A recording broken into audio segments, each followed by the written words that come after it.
성경을 읽으면서 마음이 막 두근거리는 건 오랜만인 것 같습니다. 여러분, 이 요한계시록 말씀이 여러분에게 오늘 설교 이후에 묵상하시면서 여러분의 삶에 큰 소망이 되시기를 믿음으로 도전합니다. 요한계시록이 우리에게 어렵게 느껴지는 이유는 몇 가지가 있습니다. 우리는 성경을 볼 때 성경이 시간 순서대로 기록되었거니라고 유추하는 경향이 다소 있습니다.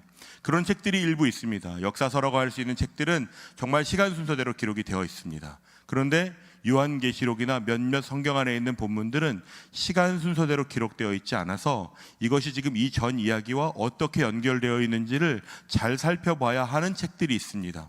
그래서 요한계시록이 특히 6장부터 16장 정신없이 펼쳐지는 이야기들처럼 보이는 그 주제들은 정말 주의해서 읽으셔야 하는 내용일 수 있습니다. 또 하나, 요한계시록이 우리에게 좀 어렵거나 난해하다고 느껴지는 이유 중에 하나는 요즘 잘 쓰지 않는 단어들이 들어가 있다는 것입니다. 여러분, 용 보신 적 있으십니까? 보신 적 없으시죠?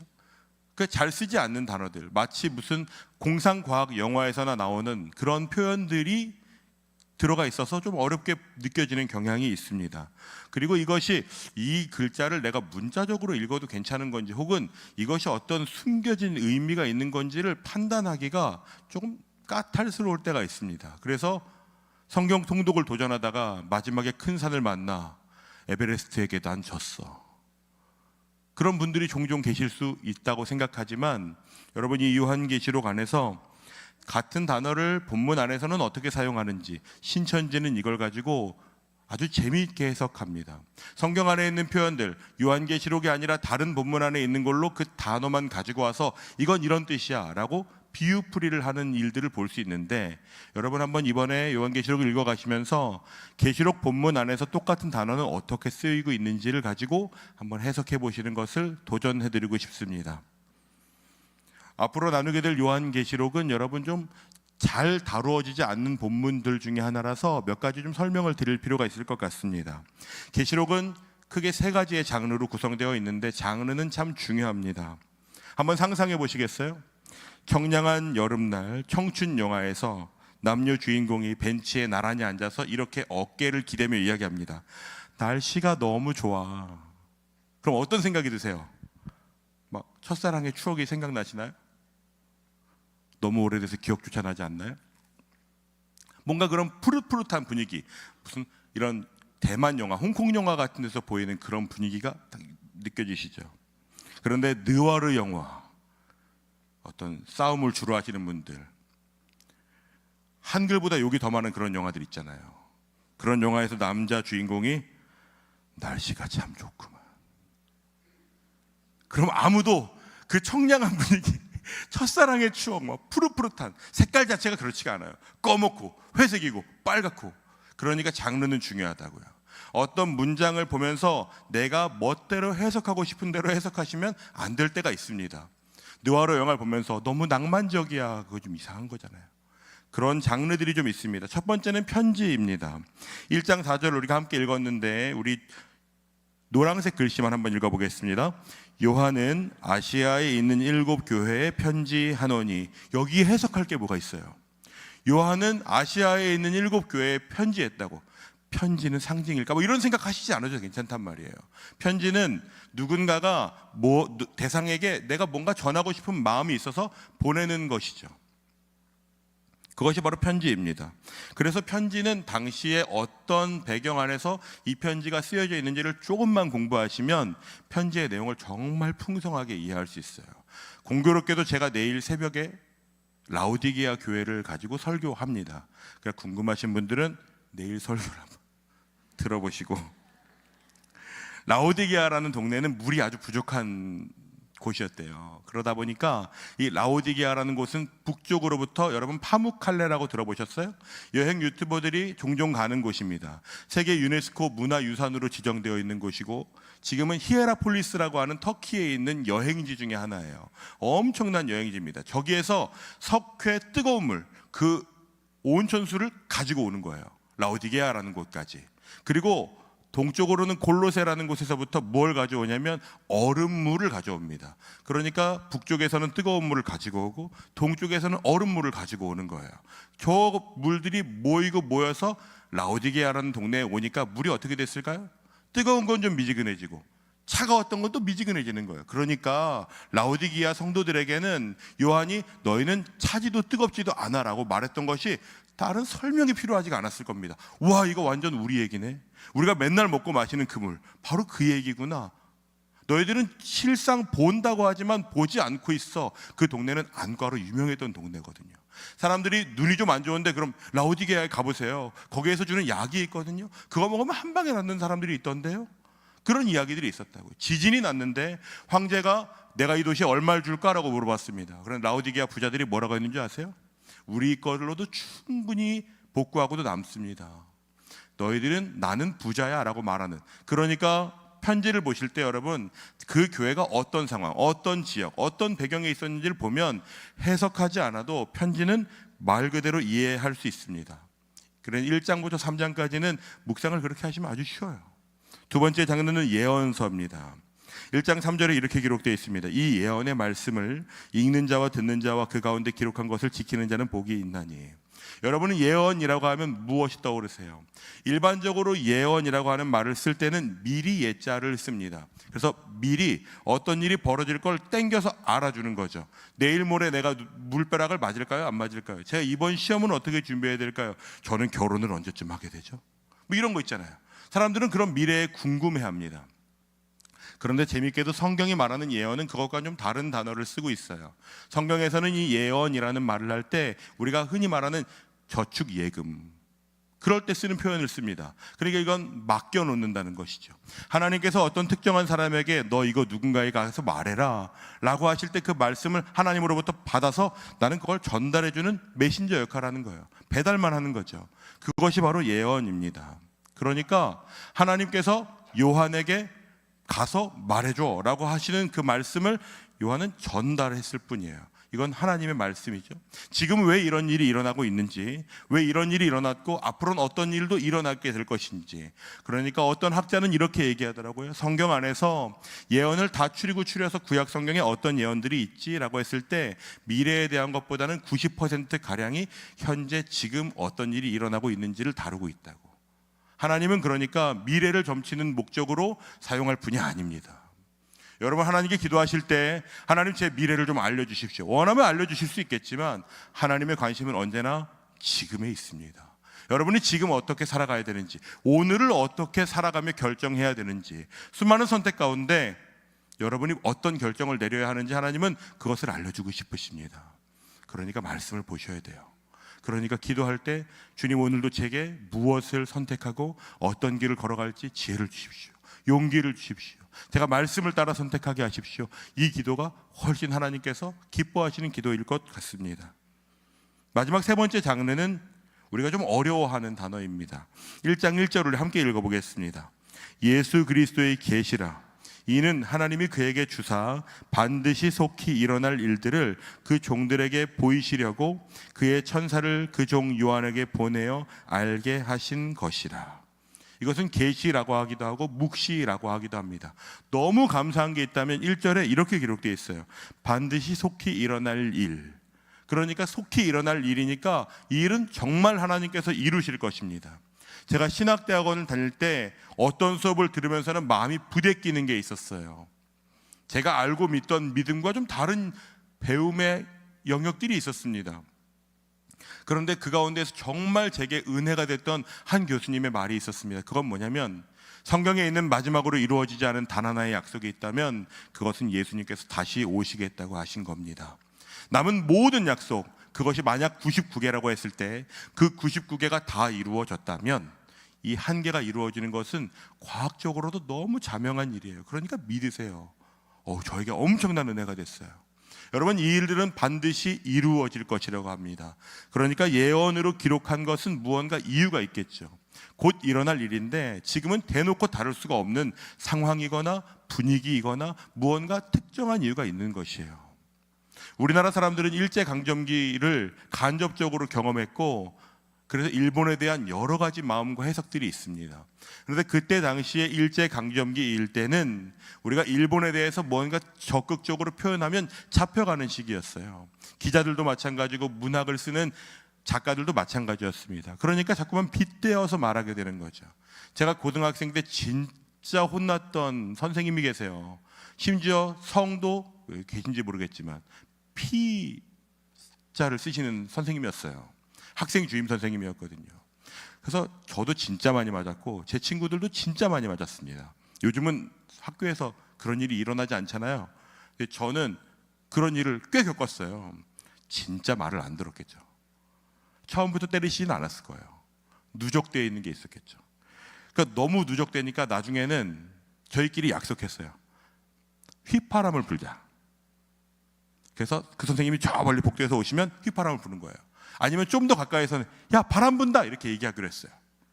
피바람이었어요. 우리끼리 약속한 거야. 한 6명 정도에서 야 바람 분다. 그러면 하던 거 다 정리하는 거야. 왜냐하면 저희를 때려잡으러 오시는 것이 거의 확실해요. 저 복도 끝에서부터 1학년 1반에 너, 난 오늘 너를 죽이겠다. 약간 이런 마음으로 오시는 것 같아. 대놓고는 말을 못하니까 그런 장르가 있습니다. 그래서 뭔가 비유로 말하거나 어떤 특정한 표현을 가져와서 그걸 가지고 쓰는 경우들이 있습니다. 그래서 이 예언과 묵시를 해석하실 때는 오늘날 내 관점으로 해석하시면 안 됩니다. 제가 여기서 확실하게 말씀드리겠습니다. 여러분 666을 베리칩이라고 말씀하시는 분 계신지 모르겠지만 요한은 베리칩을 염두에 두고 쓰진 않았을 겁니다. 그러니까 당시에 그것이 혹시 유래가 있나? 그 당시 사람들은 이걸 어떻게 이해했었나? 여러분 그런 거 한번 공부해 보시면 알 수 있습니다. 당시의 문화는 어땠는지, 언어적인 특징은 어땠는지 그런 것들을 조금만 공부해 보시면서 따라오시면 이해하실 수 있을 것 같습니다. 오늘 나의 2024년 11월을 사는 내 관점으로 요한계시록을 특히 예언의 영역을 해석하시면 자칫하면 내 멋대로 해석하게 될 수 있습니다. 그러니까 역사적인 배경들이나 아니면 어떤 책을 한 권 딱 사서 안전한 책 한 권만 딱 보셔도 충분히 같이 따라오실 수 있을 거라고 생각합니다. 그리스도인들은 예수님께서 승천하신 이후에 몇 차례의 핍박을 경험했습니다. 사도행전을 보신 분들은 아시겠지만 사도행전 8장에 예루살렘에서 그리스도인들은 박해를 당했습니다. 이것은 유대인들이 그리스도인들을 핍박하던 것이었어요. 사울은 스데반이라고 하는 초대교회의 지도자가 죽임당하는 것을 죽어도 마땅해라고 생각했습니다. 그리고 나서 화면 한번 보여주시겠어요? 네, 이 전 거요. 네. 그리고 나서 그날에 예루살렘에 있는 교회에 큰 박해가 있었다고 합니다. 누가는 일부러 큰이라는 단어를 썼을 거예요. 그냥 강조하고 싶어서가 아니라 진짜 굉장한 박해였을 겁니다. 이전에는 저런 박해는 없었을 거예요. 그래서 사도 외에는 다 유대와 사마리아 모든 땅으로 흩어졌습니다. 그러니까 생각해 보십시오. 저 박해는 이전에는 없었던 박해 중에 하나인데 그래도 유대와 사마리아 모든 땅으로 흩어지면 살 수 있는, 예루살렘을 벗어나면 그래도 살았다, 정말 큰일 날 뻔했어 라고 여길 만한 그런 박해가 있었습니다. 그런데 그것보다 더 대단한 박해가 일어났습니다. 로마 제국이 통치할 때 네로라고 하는 황제가 일으킨 박해였어요. 로마 시내에 엄청난 불이 났습니다. 많은 사람들이 그 불난 걸 보고 정신이 다 나가버렸어요. 왕족들, 귀족들 살던 곳이 다 불타버렸습니다. 왜 이런 불이 났지? 사람들이 분노를 막 삭히다가 그 분노가 네로가 도시를 재건축하려고 했다는데요, 이런 소문이 들리는 거예요. 그봐 네로가 그럴 줄 알았어. 사람들이 막 그 분노를 가지고 네로 왕자에게 쫓아갑니다. 그러니까 그 분노를 누군가에게 이렇게 돌려야 되는 대상을 찾기 시작했어요. 그래서 유대인들에게 그걸 뒤집어 씌우려고 했습니다. 공교롭게도 유대인들이 살던 곳은 불에서 좀 괜찮았거든요. 피해를 별로 안 입었어요. 그런데 문제는 두 개였는데, 하나는 유대교라는 종교가 로마로부터 인정받은 종교 안에 포함되어 있었다는 겁니다. 그러니까 대놓고 핍박하기가 좀 부담스러운 거죠. 정치적인 공격을 당할 수 있으니까. 또 하나는 본인의 후궁으로부터 일종의 향응을 받고 있었던 것 같아요. 이 유대인들이 그걸 이렇게 재정을 좀 지원해주면서 우리 좀 안전하게 지켜주세요, 그런 보호를 받고 있으니까 그 화가 다 그리스도인들에게 쏟아집니다. 그리스도인들을 잡아 죽이는 일을 시작해요. 로마 도심 전체에서 그리스도인들을 씨를 말리는 작전을 합니다. 원형 경기장에 데려다 놓고 거기서 동물과 싸우게 하거나 굶주린 맹수를 풀어가지고 죽이게 하거나 별별 일들을 다 일으킵니다. 특히 불이 났기 때문에 우리의 신들이 저 화재가 화가 나서 불이 난 거니까 너희들도 불에 타 죽어라. 그러한 일을 일으킵니다. 어마어마한 사람들이 죽어나왔습니다. 그리스도인들이 우리 옆집에 있는 사람들도 목숨을 잃었대. 이런 소문들을 듣기 시작합니다. 그런데도 이 박해는 로마라고 하는 도시, 그 도심 안에서만 이루어진 박해들이었어요. 엄청난 사람들이 피해를 입고 목숨을 잃었습니다. 교회는 뿔뿔이 흩어졌고 수많은 사람들이 믿음을 부인하거나 믿음을 숨기거나 아니면 땅을 파고 지하 동굴로 들어가는 일들이 벌어졌습니다.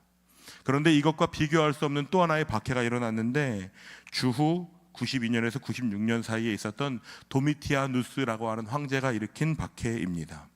이때 당시에는 로마라고 하는 나라가 경제 상황이 별로 좋지가 않았어요.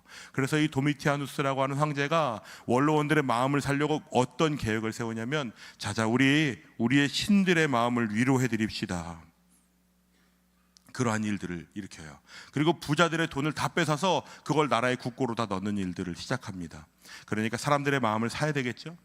우리의 신들의 마음을 위로해드리고 그 신들을 다 복권시키고 이 신들이 우리를 도와주실 겁니다. 이러한 일들을 시작하면서 동시에 뭘 하냐면 신을 강조하면서요.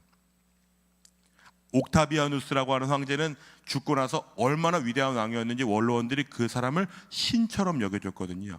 저 사람은 신이 되었어, 이런 표현들을 썼습니다. 그 이후에 황제들에게 죽고 나면 신이 되는 건 자연스러운 일이 됐어요. 그러니까 잘 생각해 보십시오. 내가 황제였는데 내가 죽고 나면 나는 신이 되고 내 아들은 뭐가 될까요? 신의 아들이 되는 것입니다. 그런데 이 도미티아누스라는 사람은 거기서 한 걸음 더 나가기로 결정해요. 난 아직 죽지 않았지만 난 오늘부터 신이야. 그러니까 오늘부터 나를 이렇게 불러 라고 얘기했습니다. 동전에 그게 기록되어 있어요. 우리 주, 우리 하나님이라고 오늘부터 부르는 거야. 로마 제국 전체의 모든 사람들에게 자, 앞으로 나를 부를 때는 황제라고 불러도 안 돼. 나는 우리 주, 우리 하나님이라고 부르는 거야. 알겠어? 이걸 법령으로 제시했다고요. 그러니까 수많은 사람들이 야, 미쳤구나라고 생각했지만 황제가 그걸 제정했기 때문에 그걸 들어주기로 한다고요. 그래서 가장 큰 어려움을 겪은 사람들이 그리스도인들이 되었습니다. 너희들은 뭔데? 내가 아닌 그 나사렛이라는 곳에서 태어난 목수의 아들, 십자가에 달려 죽은 그 사람을 하나님의 아들이라고 하는 거야. 그러한 일들을 시작했어요. 왜냐하면 그리스도인들은 그럼에도 불구하고 나는 오직 예수 그리스도만 나의 하나님이라고 여길 거야. 주님은 하나님의 아들이셔. 그런 고백을 했다고요. 포기하지 않았습니다. 그리고 나서도 화면에 보이세요? 어마어마한 박해가 그리스도인들에게 끝없이 펼쳐졌습니다. 그러니까 지금 본문 속의 성도들을 한번 생각해 보시겠어요? 본문 속의 성도들은 믿음이 두텁고 흔들리지 않고 역시 예수님 믿는 것이 우리의 소망이야, 이렇게 말할 수 있는 처지에 있는 사람들이 아닙니다.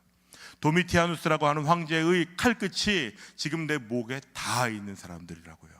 내가 알던 그 김 집사님, 박 장로님, 이런 분들이 목숨을 다 잃은 상태, 혹은 그 집에 누가 잡혀갔다면서, 그 집에 아들들도 잡혀갔다면서, 그 사람은 요즘 어디 갔어요? 이제 예수 믿지 않기로 했대요. 그러한 일들이 벌어지는 가운데 누군가는 집도 가족도 직장도 다 포기하고 사라져버린 일이 발생해요. 누군가는 소문을 들어보니까 원형 경기장에서 싸우고 있다고. 얼마 전에 개봉한 글래디에이터 2 영화 여러분 보신 분 계셔요? 그러한 일, 그러니까 요즘 같으면 넷플릭스 같은 데서 중계할 만한 그런 엔터테인 사업이었다고요. 그리스도인들이 그 경기장에서 죽어나가는 거예요. 거기에 그리스도인들이 서서 지금 바람 앞에 등불처럼 믿음이 요동치는 것을 경험하고 있는데, 요한이 그들에게 뭐라고 기록하는지 보십시오. 1절과 2절입니다. 우리 함께 읽어보겠습니다. 예수 그리스도의 계시라. 이는 하나님이 그에게 주사 반드시 속히 일어날 일들을 그 종들에게 보이시려고 그의 천사를 그 종 요한에게 보내어 알게 하신 것이라. 요한은 하나님의 말씀과 예수 그리스도의 증거 곧 자기가 본 것을 다 증언하였느니라. 아멘. 요한이 지금 이 글의 목적을 1절에서 분명하게 밝히고 있는 것입니다. 예수 믿으면 지금 잡혀 죽는데, 자신도 지금 반모라는 섬에 갇혀 있는데 숨기지 않는 것이에요. 이건 예수님께서 나에게 하신 말씀이야. 예수님은 여전히 살아서 우리와 함께 하신다. 속히 이루어질 그런 일.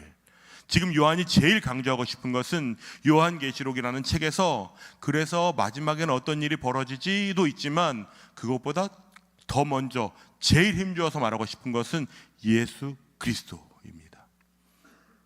그 예수 그리스도가 어떤 일을 일으키시는지 여러분 거기에 관심을 두셔야 돼요. 다른 어떤 표현들, 사람들이 궁금해하는 질문들, 여러분 그것은 요한이 말하고 싶은 본론이 아닙니다. 예수 그리스도의 계시, 속히 일어날 그 일이 뭔지 그것에 여러분 관심을 두셔야 됩니다. 예수님께서 지금 우리에게 어떤 은혜를 베푸시는지, 우리에게 은혜를 베푸신다면 이런 일은 안 일어났어야 되는 것 같은데, 그런 예수님이 우리를 버리셨나? 예수님은 이제 교회와 더 이상 일하고 싶지 않으신가? 우리가 잘못된 선택을 한 것 같아. 이런 수많은 질문들, 그 물음표들을 던지고 있는 성도들에게 요한은 그 질문들을 다 찢어 예수 그리스도의 계시야 라고 이야기하는 것입니다. 여러분에게도 그러한 말씀이 있으십니까? 오늘을 살아갈 때 수많은 질문들 가운데에서 예수님이 나에게 말씀을 하셔서 내가 어떠한 결정을 내리고, 내가 어떠한 반응을 내리고, 내가 어떠한 믿음을 붙잡기로 결정하는, 여러분 그런 것이 여러분에게 사모하는 주제가 되시기를 축복합니다. 주변에 있는 수많은 사람들이 위로해주는 말, 이렇게 하면 괜찮을 거야, 내가 힘들 때 이렇게 해보니까 괜찮더라, 그러한 위로들도 때로 도움이 될 수 있지만 여러분 그 무엇과 바꿀 수 없는 예수 그리스도의 계시가 여러분에게 다가오셔야 합니다. 요한은 지금 그 이야기를 하는 것입니다. 요한도 따뜻한 말로 위로해 줄 수 있겠죠. 조금만 참으십시오. 믿음을 지키십시오. 할 수 있습니다. 그런데 요한은 그렇게 말하지 않습니다. 지금 그 성도들의 마음을 정면으로 돌파하는 것입니다. 예수 그리스도가 아니면, 그분께서 말씀을 걸어오신 것이 아니면 나도 너희도 아무런 소망이 없다고 말하는 것입니다. 1장 9절입니다. 나 요한은 너희 형제요 예수의 환난과 나라와 참음에 동참하는 자라.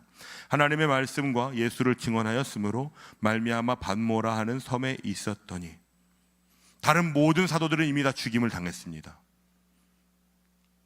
목이 잘려 죽고, 성벽에서 떨굼 당해 죽고, 십자가에 거꾸로 매달려 죽고, 피부가 벗겨져 죽고, 그리고 남아있는 마지막 사도가 지금 이렇게 이야기하는 것입니다. 나 요한은 너희의 형제야.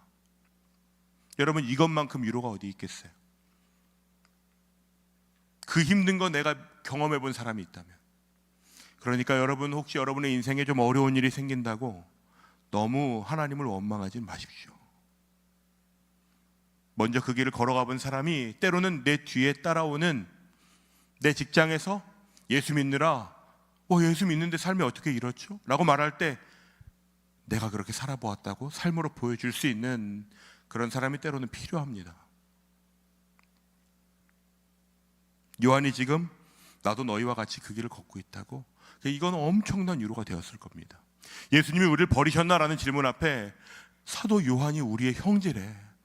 나 같으면 부인할 것 같은데, 나는 예수님 모른다고 하고 싶은데, 요한은 지금 내가 너희의 형제야. 죽더라도 같이 죽자. 그러니까 독자들이나 오늘 우리는 여러분 다른 것에 관심을 둘 틈이 별로 없습니다. 예수께서 어떻게 그 계시를 드러내셨고 어떻게 일하실지 여러분 그것을 관심을 좀 가지면서 함께 따라가시면 참 좋겠습니다. 예수님께서는 요한에게 반드시 속히 일어날 일, 이거 두 개는 굉장히 강조입니다.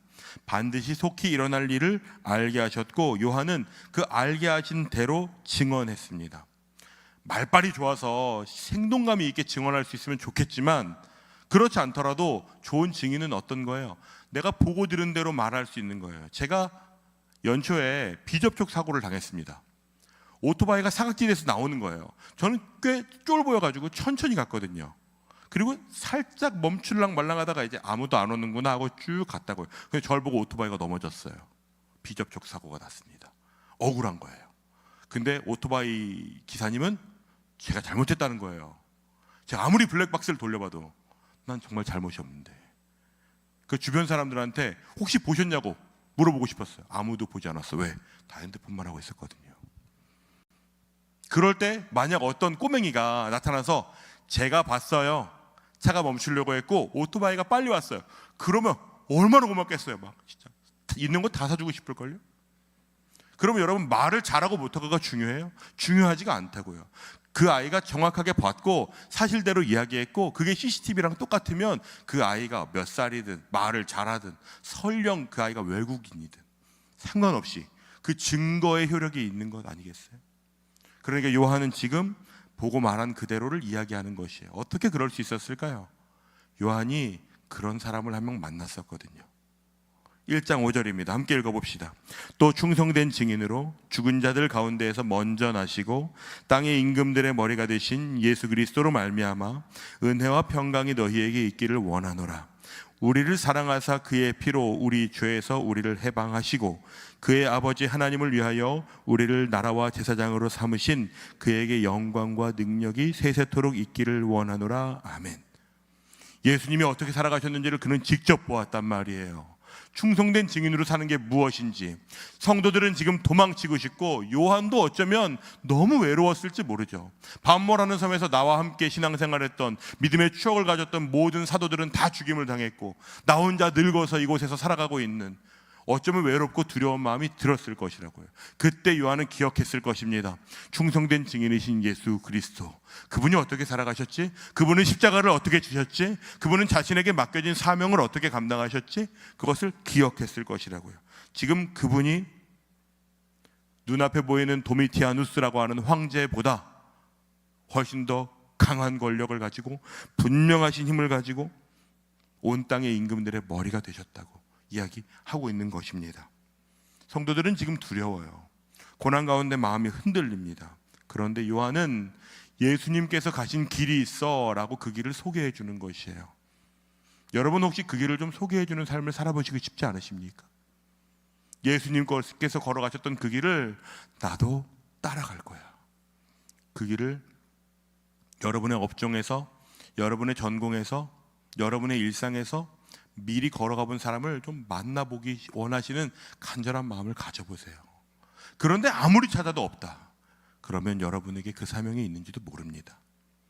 여러분의 직장에서, 여러분의 전공과 여러분의 관계 안에 예수님이 걸으셨던 그 길을 걸어갔던 사람이 아무도 없어? 그러면 이 길이 나의 길인가? 하고 걸어가는 것이에요. 선행 연구가 없으면 두렵죠.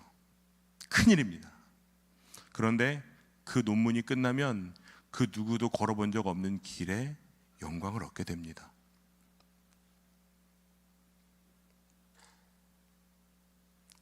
요한은 지금 성도들에게 어떤 어설픈 위로 정도로 자, 그 길을 걸어가다 보면 언젠가 끝납니다 라고 말하는 그러한 선택을 하고 있지 않습니다. 본문 4절에서 8절 좀 보시겠어요? 본문 4절에서 8절은 아주 재미있게 되어 있습니다. 노란 글씨를 보시면 이제도 계시고 전에도 계셨고 장차 오실 이라는 것이 4절과 8절에 이렇게 딱 자리 잡고 있어요. 그런데 여러분 좀 어색하지 않으세요? 일반적으로는 시간 순서를 얘기할 때 과거, 현재, 미래로 이야기합니다. 요한도 그렇게 썼던 적이 있습니다. 4장 8절에 보면 전에도 계셨고 이제도 계시고 장차 오실 이라고 표현할 줄 아는 사람이에요. 요한은 시간 개념이 없어서 저렇게 쓴 것이 아닙니다. 그러니까 요한은 지금 1장에서 꼭 말해주고 싶은 것이 있어요. 너희들 지금 예수님이 너희와 함께하지 않는 것 같니?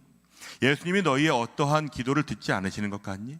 로마라고 하는 수많은 그 엄청난 대국으로부터 그리스도인들이 죽임 당하는 가운데 예수님은 우리를 잃어버렸나? 라는 생각이 드니? 요한은 지금 그렇지 않다고 이야기하는 것입니다. 복음을 요약하면 이렇게 요약할 수 있을 것 같아요. 우리를 이 십자가에 달려 돌아가신 그분께서 말씀과 약속대로 살아나셨고 지금 살아계시고 장차 오셔서 하나님의 나라를 완성하신다. 아멘이시죠 여러분? 그런데 지금 성도들은 그 가운데 가장 필요한 게 뭐냐면 오늘 나와도 함께 하시나요? 라는 질문입니다.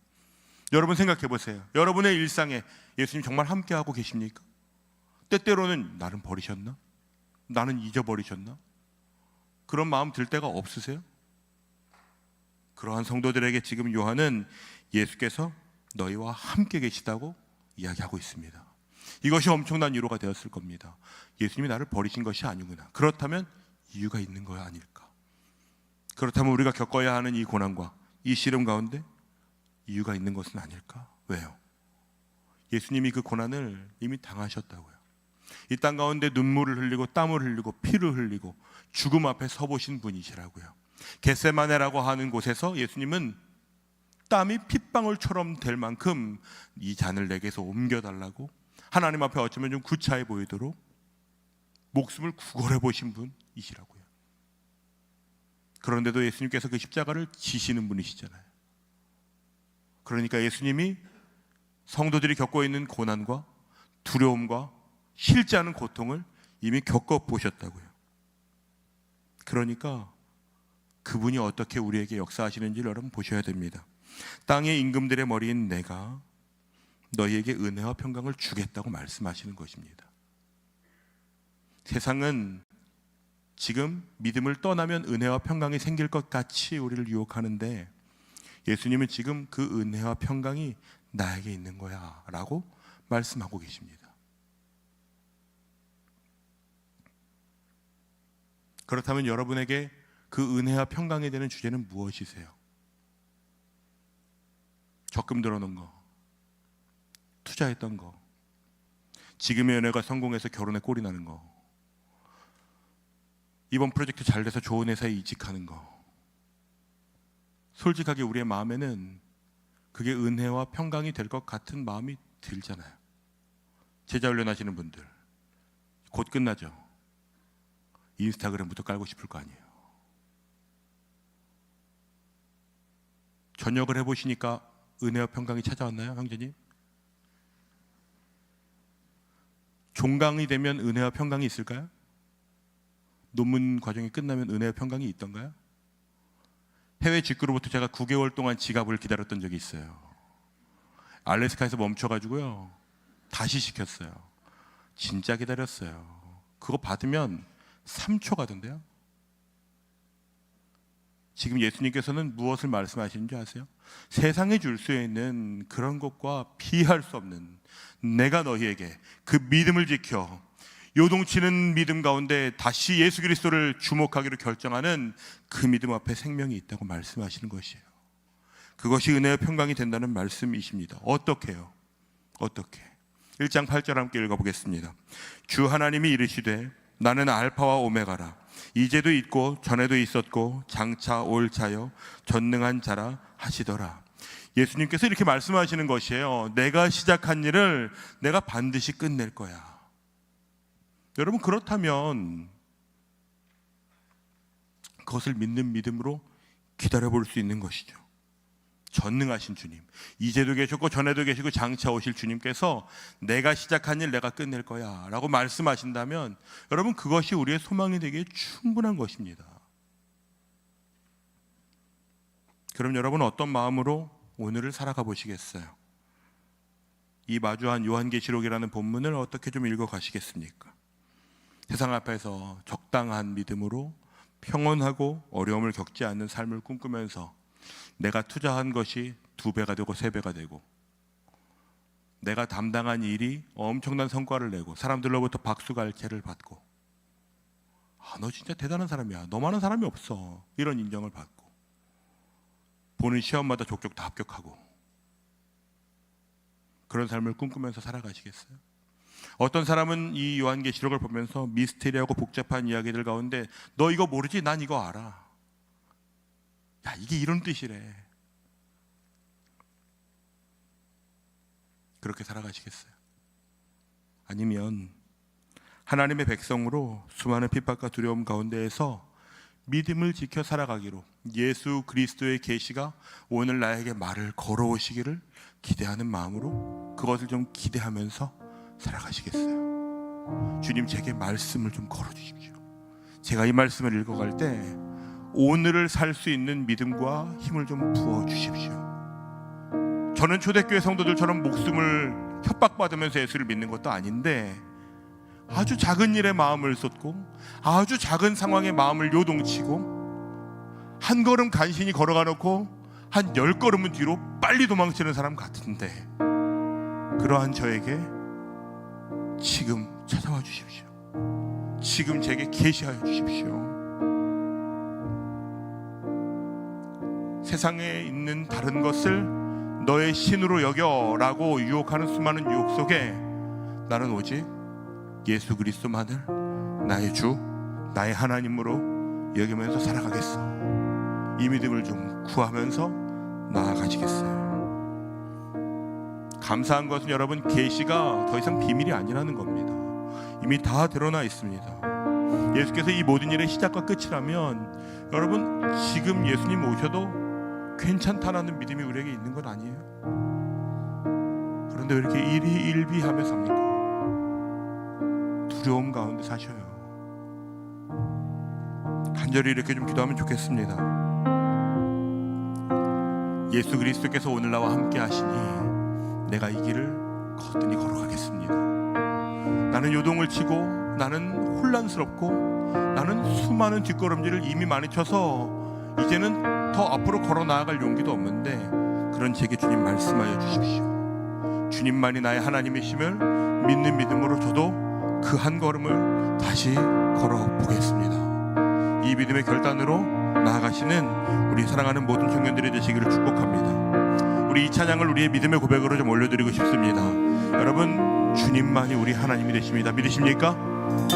우리는 주의 나라와 영광을 위하여 이 땅을 살아가는 것입니다.